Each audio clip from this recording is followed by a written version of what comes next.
Pag-usapan natin ngayon, bigyan ng reaksyon ang pahayag ni ex-Senator Trillanes tungkol sa labanan sa 2028. Naghahanda na siya ngayon. Sino bang kandidato niya? Ito sa Facebook reel posted by Dionis Amoricania. For sure, I will be participating doon sa preparations para sa presidential candidate of our choice. No? Kasi napaka-importante ito para sa ating bayan. Kaya kailangan makilahok tayo. Simula pa lang para siguradong handang-handa pagdating ng panahon. Ngayon kung sino yung presidential candidate na yun, sa ngayon sinusuri pa. At pero ang personal preference ko ay si Senator Risa Hontiveros. Wow. For sure, I will be participating doon sa preparations para sa presidential candidate of our choice. No? Kasi napaka-importante ito para sa ating bayan. Kaya kailangan makilahok tayo. Simula pa lang para siguradong handang-handa pagdating ng panahon. Ngayon kung sino yung presidential candidate na yun, sa ngayon sinusuri pa.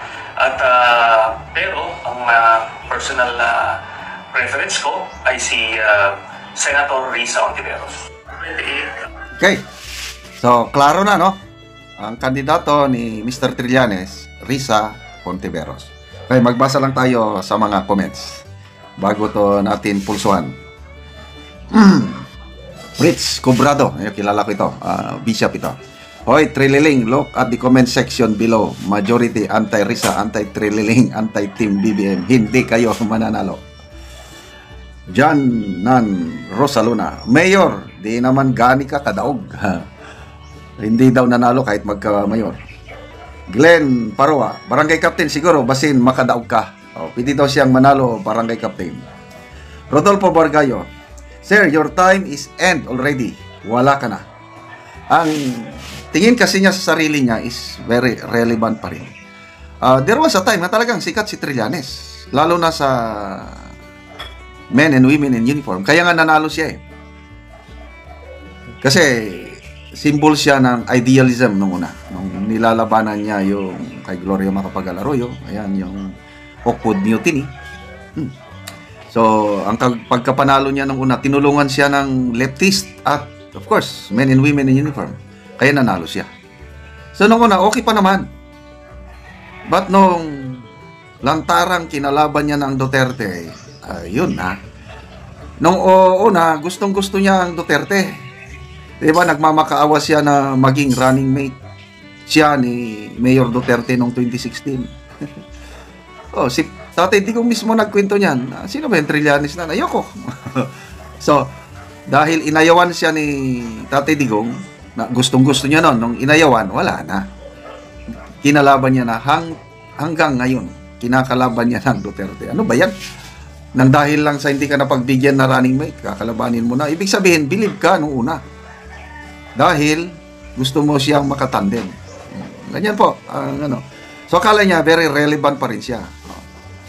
Ilang beses na siyang tumakbong senador, palaging talo. Sinubukan niyang mayor, talo. Ngayon, tutulong pa daw. Sige, mas maganda. Tutulong siya. Okay, punta na tayo sa kandidato ng Dilawan o Kakamping. So, dalawa ang posible yan eh. BP Leni, ex-BP Leni, siya, I don't know, with Bam Aquino kung anong, siguro Bam Aquino pang vice president na lang yan. So, pagpipilian nila, I hope na mag-agree sila, sino ba, Leni or Risa?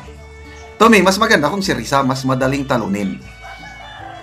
Si ex-BP Leni, mas mahirap yon. Mas, sa tingin ko lang, opinion ko lang, mas malakas na kandidato nila si ex-BP Leni dahil sulit pa ang kanyang following. Walang masyadong issue against kay Attorney Leni, except lang yung tinatawag siya na lutang. Dito sa kay Hontiveros, maraming issue. Kaya, sige lang. Mas maganda kung kasi nag-announce naman ng willingness si Senator Hontiveros, tatakbo na presidente. Si BP Leni parang wala, tahimik siya. Hindi ko mabasa kung anong most likelihood na na tatakbo siya ulit. Ano sa tingin nyo? Tatakbo ba ulit si ex-BP Leni? Hindi ko pa mabasa. So, sa pagpaglayan natin, Risa, kandidato ng Kakamping. So, we have BP Sara, And then, sa LBM naman, we have Romualdez. So, 3 labanan na yan. Sino pa? May mga uusbong pa. Okay. Meron ng survey na ginawa. I think Pulse Asia ang nag-survey. On a one-on-one fight sa presidency, kung si Raffy Tulfo ang makakalaban niya, may pag-asang Raffy Tulfo na tatalunin niya si BP Sara. But more than 2 candidates mananalo si BP Sara. Yun ang survey ng Pulse Asia. Sa ngayon, sa lahat ng mga surveys lumalabas, talaga malakas si BP Sara. Yung pinaka-latest survey, yung Tangerie. Although itong Tangerie is medyo biased kay Speaker Romualdez.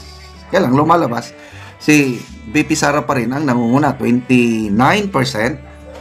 And then, 21% si BP Leni. Kaya dito malakas. Very consistent si ex-BP Leni. Malakas yan. Although hindi pa niya makaya si BP Sara. Pangatlo si Bongo, 15%. Pang-apat si Raffy Tulfo, 11%.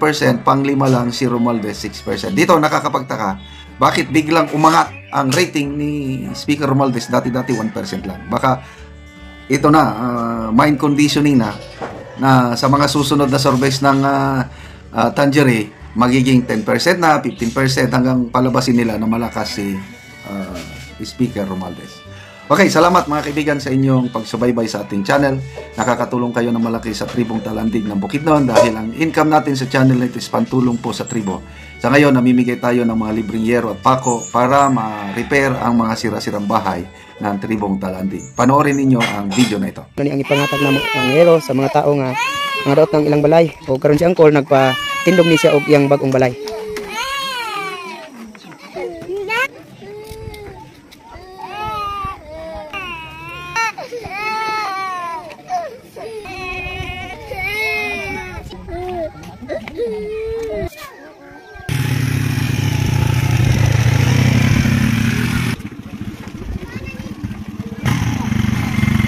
O karon abot na gyud ang yero nahatag ni Angkol.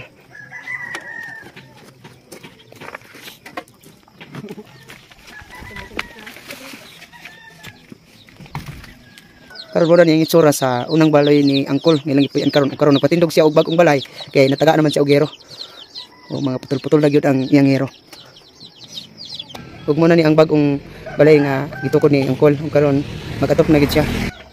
Salamat kayo sa Ginoo nga natagaan na migsin kay nakakuha na sa among balay nga buslot na.